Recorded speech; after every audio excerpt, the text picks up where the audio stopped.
Hey guys, and welcome to How to Paint Prince Duvalle from Warhammer Underworlds Diachasm.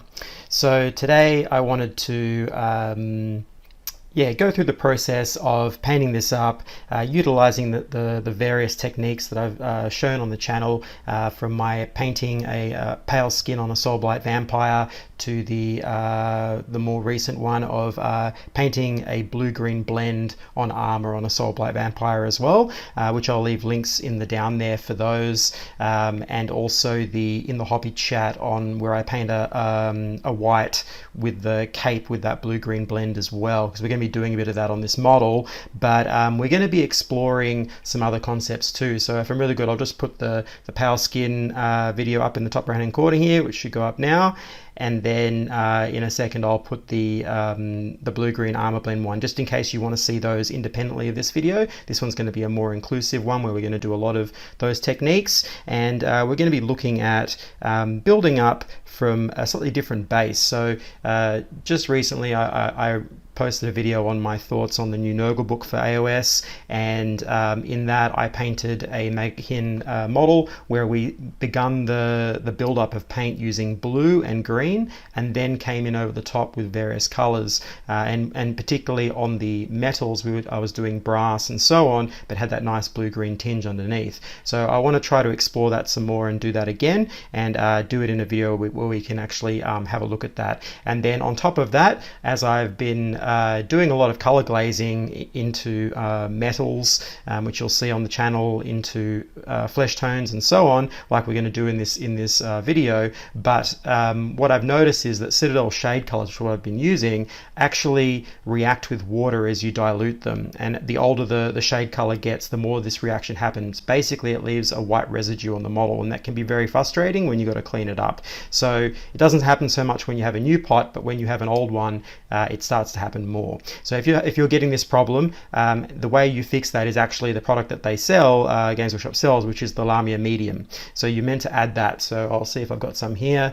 Yeah, so this actually doesn't create that problem. So instead of using water, you now dilute the shades with this, and you won't get that problem, especially as the paints age. So that's, I guess, what we're going to be doing today, just to show that, because obviously I've got a lot of videos on the channel where we do a lot of this, and now you know what the story is. So if you're getting those issues, just switch to that, or potentially another matte medium, acrylic medium, would work as well. But essentially what it's doing is it's stabilizing the pigments inside the shade color so that you don't get this alchemical reaction and get the white coming through, because these shade colors have a lot of white pigment in them, and for some reason water seems to create this reaction. So not in every case, but it does happen, and I've noticed it more and more as the paints have gotten older. So just something there, and we're going to be doing that today, a lot of color glazing, but we'll be using Lamia Medium instead of water to dilute those down. So just I thought I'd throw that out there for anyone that's been struggling with that or has followed my tutorials. Any of them that you watch, if you see me color glazing, just from now on replace water with Lamia Medium and use that instead, a few drops, and you'll be fine. So yeah, with that out of the way, we're going to get started on this. So we're going to start from a blue base, work some greens in, and build that armor with some nice dark tin here, this bronze, and then build up through the Runelord brass and the silver, and then come back in and color glaze a little bit like I did on that Maghin model, but a little bit more in depth. So we're going to get right into it, and then that blue-green blend we're going to do on the cape here and so on, and then some nice color glazing and pale tones for the flesh. But it should be a really fun one, and it gives you a nice video of all these type of techniques all in one place, and doing something new as well. We're getting into some different undertones, even though they are still blue and greens that I love to do, but a different way to build up your colors than just going from a black base or a white base or whatever. So I guess we should get started, eh? Okay, so to begin with, we're going to build up that base, and so we're using that dark sky blue to give us a nice coating of undercoat of blue on there, and we're going to be using a technique called wet brushing. So that's basically where you put the paint on the brush and then wipe quite a lot of it off, but it's still wet, it's not dry, and so we're just doing a loose base coat. So you're going to see a little bit of black in some of those grooves and some of those creases in between the armor and so on, and that's perfectly fine. We're just doing an all over blue, nice and quick and painterly, and then from there we're going to start building up our sick green and adding that towards the tops of some of those armor panels, so we're sort of getting a lighter tone, and you're going to get a modulation of blue to green across the surface, and that's just to give us something interesting, you know, some of that I guess you'd call that like sort of staining in the bronze or the copper or the brass armor. For when it's finished, you'll see those green and blue tinges coming through. So then we're going to build up that bronze, and so we start by just painting that on, painting relatively loosely as well, just building up those armor panels with the bronze as our base layer, and leaving a lot of that blue and green showing through in a lot of the cracks and grooves. And then we're going to come in with a more directional painting of Runelord brass, and that Runelord brass is going to give us our form. So you're looking at all the top areas, the raised areas where the light's going to hit those armor panels, anywhere where there's a crease or a line across the top, you're going to paint across that, and just basically build up the light on that armor and make it look really cool. And so from there, then to increase that light, we're going to do a very soft directional silver dry brush. So you're going to get something that's got like a wedge shape or a nylon brush, something like that, and then just very, very gently dry brush that silver across the edges to give you some nice little line highlights and build up the light on that model.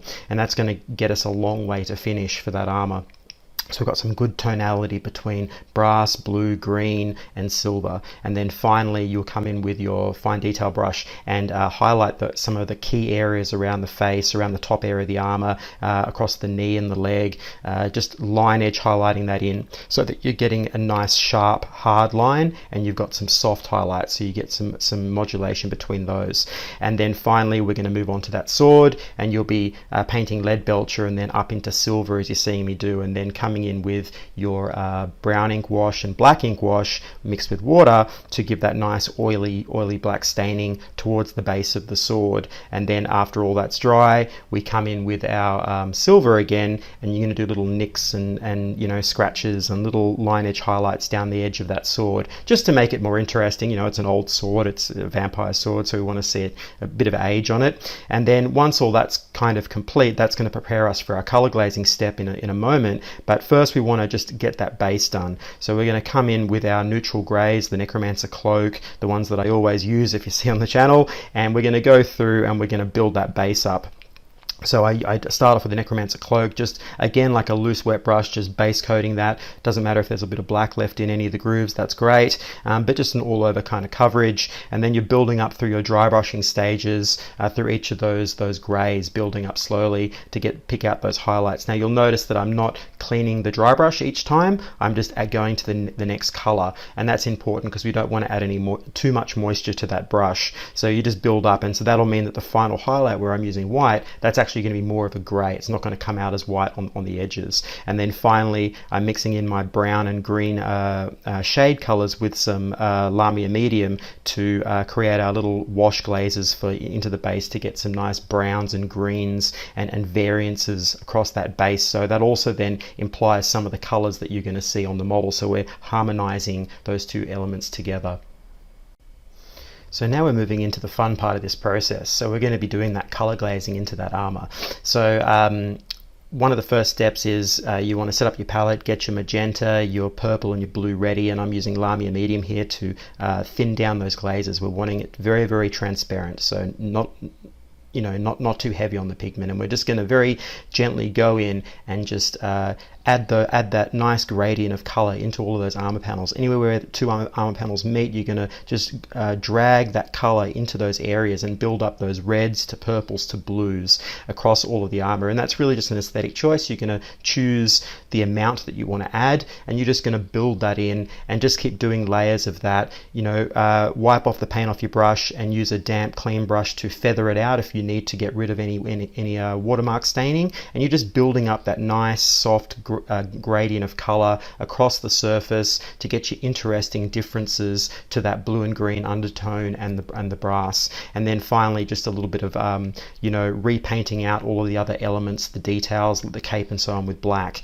And so once we've done that, you're going to see me come in now and begin the flesh tones. So we're using a grey mixed with that ironbark skin up to white, and we're just building up those tones from that base cold grey and then moving up through through each of those gradients. So about 3 or 4 tones up towards an off-white ironbark sort of color, and you're just building in those highlights across the forms, trying to establish some nice light on the skin, okay, leaving a bit of shadow in the deeper areas, and that's going to set us up nicely for when we begin that color glazing process. So you're going up a little lighter than you normally would, so a little bit whiter than you normally would. And then when we come in now with those color glazes, what's going to happen is we start with that Grimnar purple and mix a lot of water with that one so it's nice and thin, and then just gently, you know, feather that into all of the edges around the face, you know, into the areas where the arm connects to the armor and so on, and just build in some of that purple, that soft purple tone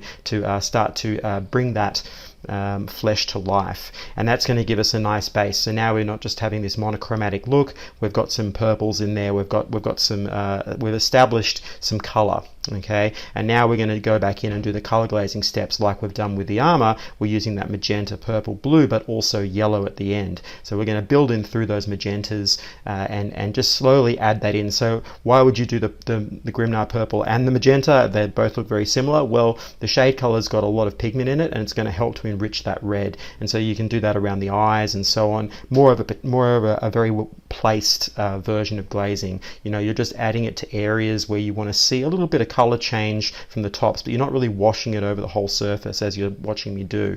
It's all about placement and being directional. And so you're just going to keep building that up, going through each of those stages, adding it to where you want. The blue is really just for shadow. So if you want to push a bit more shadow or just have a glint of blue receding into the shadow, that's really great. But if you start washing that over the tops of things, it's going to dull down the highlights a lot. So you want to be careful with the blue.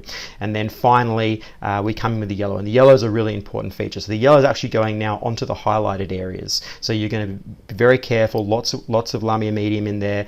You know, keep it nice and thin because the yellow is very strong, and you're just going to very gently feather that onto like the knuckles, the ends of the fingers, across the cheekbone, anywhere where bone is going to come towards the surface, on the elbows and so on, and you're instantly going to see a massive difference then. The color change between yellows through to blues and magentas and purples and so on is just going to be quite stark, and it's going to really build this cadaverous kind of flesh tone for this vampire, much older, more grizzled kind of vampire. And now we're into the final stages of the detailing. So we're going to start with that hair and build up that hair. But you'll see that on the footage that, you know, the eyes and the teeth have already been done. I'm not going to show that here because that's quite difficult to show on the way that my camera's set up. So we'll just move on from that. But, you know, you want to pick those details out before you start this next process. It's going to help establish, you know, the character of the model. So you're going to see me come through and begin dry brushing up those stages of the grey hair. I'm using warm tones for this, so Shabti mixed in with the black to get my tones, and again we're just building up through the various gradients of color, lightly dry brushing up using a very small dry brush, and then finally what you'll see me do is come back in with a fine detail brush and pick out some of the main strands of hair around the face and so on, just to sharpen it. So that's, again, we're playing with sharper and softer highlights, so we get some contrast, and that's going to help to frame that hair and around the face and so on, and make it all come together. And so then once you've sort of got that sort of done, then you're going to come in and use now your neutral greys that we've used before on all the rest of the little details. So we're going for a very limited palette, sort of monochromatic kind of element for a lot of these secondary details. We don't want them to pop out, so all of those little pouches and any straps, we're just using neutral blacks to highlight them up and push them into the background, so they're not the focus of this model. This is a very focused kind of limited palette style of approach, and we're really just focusing on certain colors we want to see come forward. So we just do that and build that in, and then finally we move on to that blue-green blend on the cape. And so that's the real fun bit. So I've left that till the last because it's a lot of fun to do this type of process. So you would have seen it on the channel. We're just building in, starting again from that blue base, dark sky blue, putting that down, and then we set up our gradient. You'll see it on the palette. We're mixing in sick green successively in small amounts to get your nice blue-green, dark tones up to a mid-tone of sick green, and then adding Kraken skin into those final highlight tones, and we're just building up slowly, moving away 3/4 down from the cape, moving down to the base, adding those highlights in, leaving a little bit of spot at the top for the blue because we're going to add some blue highlights later. So we're just adding those highlights in, not connecting the green all the way to the top, so that's very important, just building it down to the ends, and then what you're going to see is, you know, this very vibrant, really bright green to blue blend. And then finally what you'll see me do is come back in with that toxic mist, so into the blue. And so the idea is then you're going to connect the highlights together and join it. So the toxic mist and the Kraken skin are very close in value. So once you build those top little highlights towards the top of the cape and add that final highlight in, you'll notice that it'll just seamlessly blend with the Kraken skin highlight on those edges across the edge of that cape. Really, it won't really matter what surface you like, what type of, whether this is armor or a cape or whatever you're painting. This type of blended idea works quite well because you're just values. So if you were to grayscale this out, you wouldn't see a difference in those values, right? The color would be all the same, but you just see the brights and the darks, and they all go together. So that's how this whole sort of blend thing works. So it's like magic basically, which is great, right? And then finally we're just doing some magenta tone gems, you know, mixing in some red with a little bit of white to get some nice pinky magenta red little gems on a couple of the spots, just to add a few spots of intense red in there. And I think I ended up just putting a little bit of satin varnish on those, just to add a little bit of glint of light, just to help make those pop. And there we go, guys, one Prince Duvalle painted using the techniques that I've showcased here on the channel. So, you know, even though we've started from a different base, something new, I guess, starting from blue, but you can see how all of the various techniques that I've been demonstrating here on the channel, color glazing and so on, how you can tie those together and get a nice harmonious finish. You know, you're seeing little bits of red and blue and green and so on in that armor. Even if this footage doesn't quite show it all, I'll leave a photo at the end so you can see how this all interacts. But, you know, you end up with something pretty fun and something that you can use on the tabletop in a relatively short space of time. You know, it does take some practice, but you'll get there. So I hope you've enjoyed this. Please hit that like button, subscribe button, it really helps me out, and I guess I'll catch you on the next one.